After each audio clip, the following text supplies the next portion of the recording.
اچھا پہلے تو میں اس کو جنرلائز کروں گا. اچھا میں ان کی بات بالکل نہیں کر رہا. ہمارے یہاں معاشرے میں عام طور پر جی کسی شخص کو اتنی عادت پڑ جاتی ہے کہ جب آپ اس سے پوچھیں آپ کو بیمار نظر آئے گا. جب پوچھیں سر میں درد ہے, جب پوچھیں پیٹ میں درد ہے, یہ بیمار ہوں یہ بیمار ہوں, جب دیکھیں ڈاکٹر کے پاس بیٹھا ہوا ہوگا. بعض اوقات بندے توہمات کا شکار بھی ہو جاتے ہیں. صحیح ہے. تو تھوڑا سا اگر کسی میں بھی ایسا ہے تو ان توہمات سے باہر نکلنے کی کوشش کرے کہ مجھے بی پی ہو گیا ہے, بی پی میرا لو ہوتا ہے, بی پی ہائی ہو جاتا ہے, مجھے دل کے یہاں ہارٹ کے یہاں تکلیف ہوتی ہے کبھی کیا. تو اس خول سے تھوڑا سا باہر نکلے. میرے پاس کئی لوگ ایسے آتے ہیں. صحیح ٹھیک ہے. اچھا دوسری بات یہ ہے کہ سب سے پہلے تو ہم آپ کے لیے دعا کریں گے کہ اللہ تبارک و تعالی آپ کو صحت کاملہ عاجلہ عطا فرمائے. آمین آمین آمین.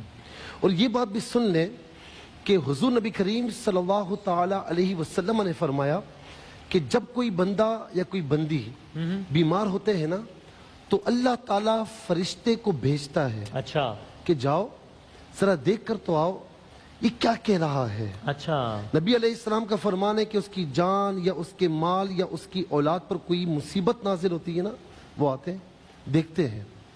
پھر اس کے بعد جب واپس جاتے ہیں تو رب تعالیٰ ان سے پوچھتا ہے, دریافت کرتا ہے. حالانکہ وہ جانتا ہے, جی ہاں جی ہاں ظاہر ہے. پوچھتا ہے.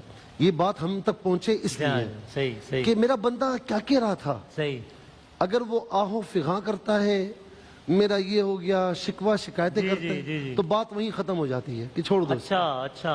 اور جب فرشتے یہ کہتے ہیں کہ مولا اتنی تکلیف میں ہونے کے باوجود وہ تیری حمد بیان کر رہا تھا, تو اللہ رب العالمین خوش ہو کر فرماتا ہے کہ میں اس بیماری سے اگر میں نے اسے نجات دی تو اسے پہلے سے زیادہ بہتر خون, پہلے سے اچھا گوشت پوست اسے عطا فرماؤں گا. جب بیماری سے شفا یاب ہوگا تو وسیم بھائی فرمایا کہ اس حال میں کہ اس کا کوئی گناہ اس کے وجود پر باقی نہیں رہے گا. اللہ اکبر. وہ کہا کہ اس حال میں اگر بندہ انتقال کر کے میرے پاس آ جائے تو وہ بخشا بخشایا آئے گا. سبحان اللہ. کتنی بڑی, اس سے بڑی اور کیا نعمت ہوگی. ٹھیک ہے نا. سبحان اللہ. پھر جب بھی کبھی ایسا موقع ہونا تو اللہ کے پیاروں کو, ان کی زندگیوں کو یاد کیجئے, کیونکہ جو دعا میں بتانے جا رہا ہوں یہ دعا ہے حضرت ایوب علیہ السلام کی. اچھا. یہ حضرت اسحاق علیہ السلام کی اولاد میں سے ہے.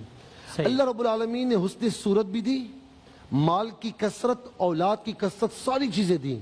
لیکن جب آزمائش شروع ہوئی نا تو وسیم بھائی اچانک گھر جو ہے وہ گرا. اللہ اکبر. اور اس میں دب کر ان کی ساری اولاد, بچے بچیاں سب وصال پا گئے. اللہ اکبر. ٹھیک ہے.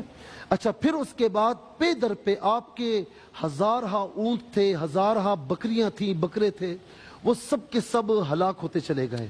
ٹھیک ہے. سارے باغات, کھیت وغیرہ سب چیزیں تباہ و برباد ہوتی چلی گئیں. اللہ اکبر. یہ بتدریج ہوا آپ کے ساتھ, یہاں تک کہ راوی کہتے ہیں, روایت کے الفاظ ہیں کہ جب بھی کوئی چیز چھن جاتی یا کسی چیز کی ہلاکت کی خبر آتی یا اولاد کی خبر آئی تو ہر سوال کے جواب میں یہی کہا الحمدللہ. اللہ اکبر. ساری تعریفیں اس کے لیے ہیں, اس نے عطا فرمایا تھا, اس نے لے لیا. جب تک میرے پاس رہا تو میں تو شکر بھی ادا نہ کر سکا. کیا کہنے ہیں. میرے پاس تو الفاظ نہیں کہ میں شکر ادا کر سکوں. پھر بات یہاں تک محدود نہ رہی وسیم بھائی, آگے چلیے. بے انتہا بیمار ہوئے, جسم اقدس پر آبلے پڑ گئے, اور روایت کے الفاظ ہیں کہ پورے جسم میں کوئی حصہ ایسا نہ تھا کہ جو زخموں سے علیحدہ ہو. سارا جسم زخموں سے چور چور تھا. سارے چھوڑ کے چلے گئے, سب چھوڑ کے چلے گئے, علاوہ آپ کی بیوی صاحبہ کے. وہ آپ کی خدمت کرتی رہیں اور 1 مہینہ 2 مہینہ نہیں, سالہ سال تک اسی بیماری میں رہے. سارے عزیز و اقارب چھوڑ چکے ہیں, آپ کی بیوی خدمت کر رہی ہے. یہاں تک کہ وقت آیا نا تو پھر یہ دعا اللہ رب العالمین نے تلقین کی. یہ دعا کون سی ہے؟ یہ دعا سورہ انبیاء آیت نمبر 83. صحیح. اچھا اس کی شروع کے الفاظ ہیں وَأَيُّوبَ إِذْ نَادَى رَبَّهُ. اس کا مطلب یہ بنتا ہے ایوب کہ جب انہوں نے اپنے رب کو پکارا. تو ربہو یہاں تک پڑھنے کی ضرورت نہیں. صحیح ہے. انی مسنی الضر وانت ارحم الراحمین. انی مسنی الضر وانت ارحم الراحمین، اس کا مطلب یہ بنتا ہے مولا مجھے بیماری نے مصیبتوں نے آ لیا ہے اور تو تمام رحم کرنے والوں سے زیادہ رحم فرمانے ارحم والا ہے۔ الراحمین، واہ واہ واہ، کیا کہنا اس ہے۔ سے بڑھ کر تو کوئی رحم نہیں فرمائے گا نا۔